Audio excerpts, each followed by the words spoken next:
enough from me, and we're just about on time still. So if everyone's ready, I will introduce Tessa Khan. Tessa. That's great. Thanks so much, Rob. And thank you, everyone.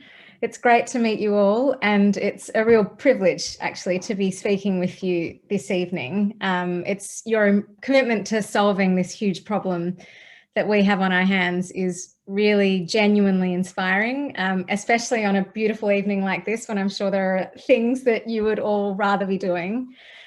So I'm sure that you've already heard from the experts that have spoken to you already, and the discussions that you've had. People have already been emphasising the urgency of addressing the climate crisis. But I want to really take a moment at the start of our discussion to remind ourselves really about the very real way in which the climate crisis is already affecting our lives. So I'll say a little bit then, after having covered those impacts, about the kind of work that I do, before turning to this question of what we mean when we say climate justice. So unfortunately, even while we've been dealing with the impacts of COVID-19, the impacts of climate change have continued to escalate all around us. The beautiful summery weather in the UK that we are experiencing this week is, I think, enough to draw our attention away from the fact that we've just experienced an exceptionally wet May, following record-breaking levels of frost during an exceptionally dry April, both of which really wreaked havoc on farmers across the country. In the last year, the UK has also experienced other devastating weather extremes, including 3 large storms that arrived in succession in February last year that left thousands of properties around the country flooded. Turning to other parts of the world, in the last month alone, we've seen a ferocious heat wave in the Arctic, where temperatures have been higher than they were at the same time in Southern Europe.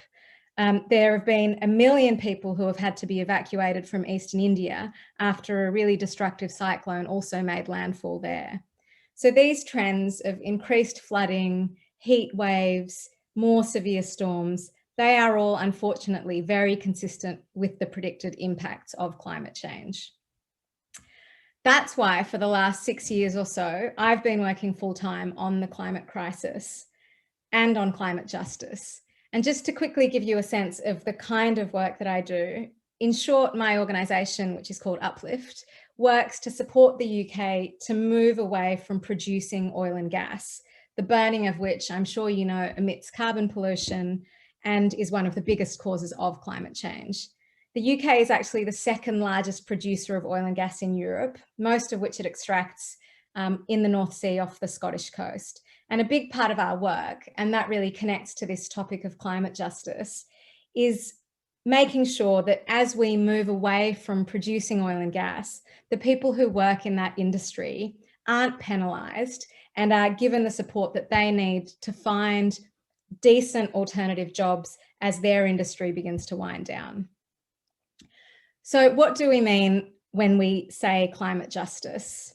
What it basically boils down to is fairness and doing what is morally right. The climate crisis is, in some ways that I'm sure you're already beginning to appreciate, one of the least fair phenomenon that there is. It affects people around the world deeply unequally, and the people who face the most severe impacts of climate change, both within the UK and across the world more broadly, are the people and the communities who have really done the least to contribute to the problem.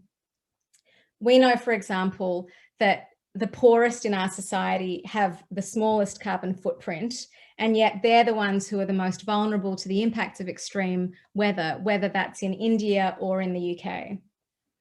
Those people are also the ones who will find it the hardest to absorb the cost of making the changes that we have to make if we're going to stop climate change from getting worse.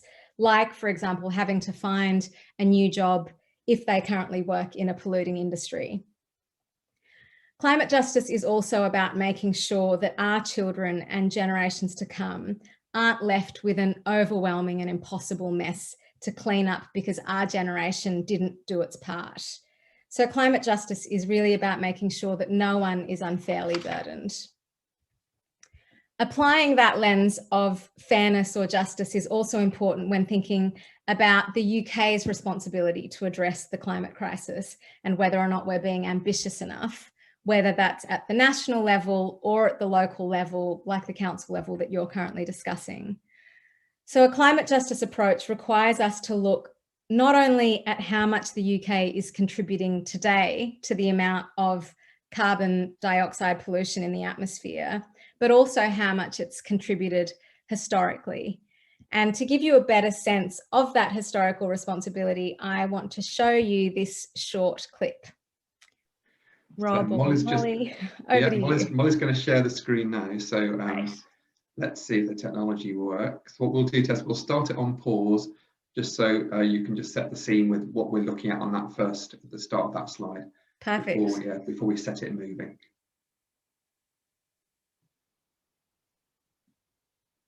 It's just warming up. Right, if we pause that. We're off. Yeah. Perfect. So Tess, what are we looking at here? So what we're looking at here is a short animation that'll go for about 1.5 minutes that's based on data and that was developed by an expert organisation called Carbon Brief.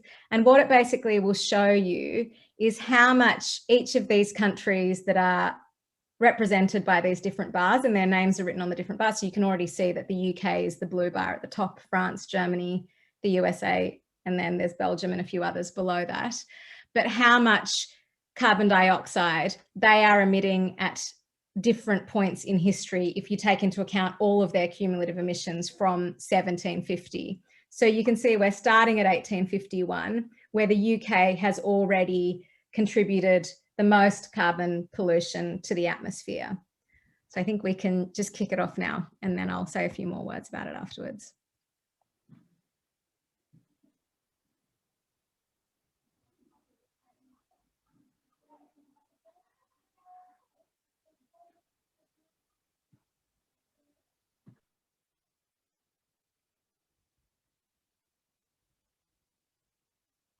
Oh, it's paused. Great.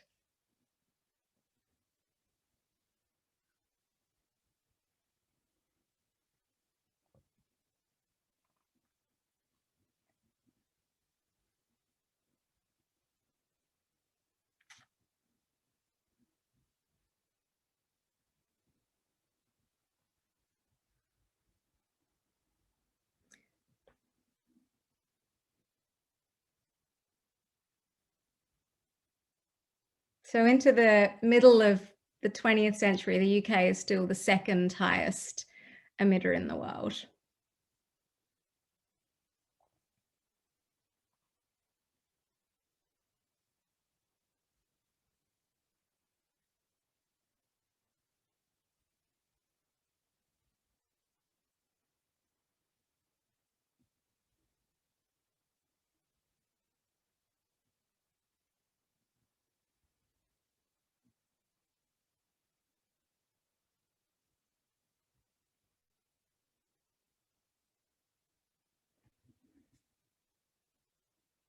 That's great. Thanks, Molly and Rob. I think we'll leave that there. I'm sure you can circulate the link to that clip if people are interested in rewatching it.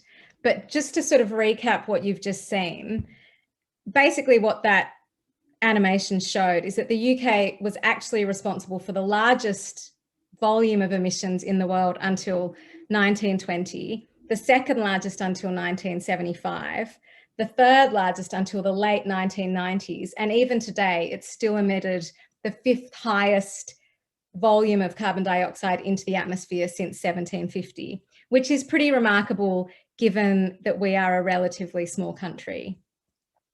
Another way to look at this is on the basis of how much carbon dioxide or greenhouse gases the average person in the UK emits per year. And even then, our carbon footprint is more than double that of someone in Brazil. It's almost 3 times that of someone in India.